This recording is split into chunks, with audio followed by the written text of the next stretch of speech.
Mesdames et messieurs, vous qui avez répondu à notre invitation, je vous souhaite la bienvenue dans notre tribunal.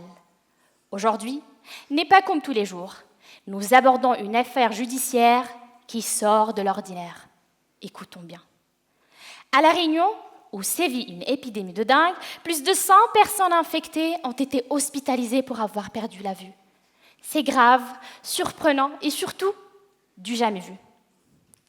Nous avons 2 coupables tout désignés, le virus de la dengue et son moustique tigre. Ce sont des habitués du box des accusés, mais je vous l'affirme ici, ils ne sont pas les seuls responsables de ce crime. Comme beaucoup d'autres virus, ce virus est à la fois intelligent et manipulateur. Déjà, il profite d'un repas fait par le moustique sur notre dos pour s'introduire dans notre sang. Ensuite, il sait qu'il ne peut pas échapper à la police du corps et aux défenses du système immunitaire. Il a donc forcément des complices que je vais m'employer à démasquer. Afin d'atteindre les yeux ni vus ni connus, le virus doit trouver un moyen de transport lui permettant de voyager discrètement.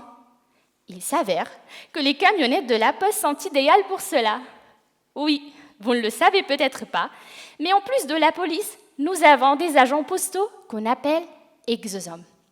Ces exosomes servent comme camionnettes et permettent à nos cellules de communiquer entre elles. Le virus de la dengue corrompt ce réseau de transport pour se promener incognito et échapper à tous les radars.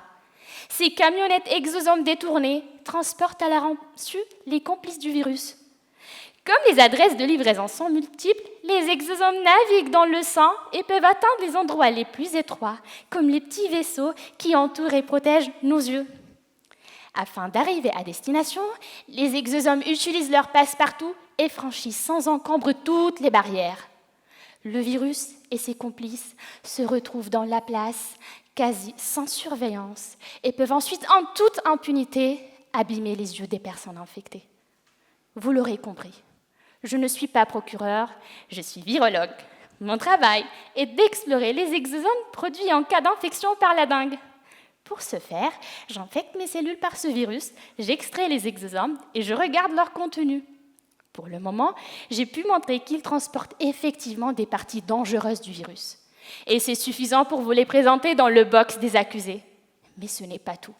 Je dois encore prouver qu'ils sont responsables des complications observées au niveau des yeux. Ne vous en faites pas, je vais les cuisiner et ils me livreront tous leurs secrets. Ainsi, je pourrai trouver les moyens de les empêcher de nuire et peut-être que collectivement, cela nous permettra d'y voir plus clair. Merci.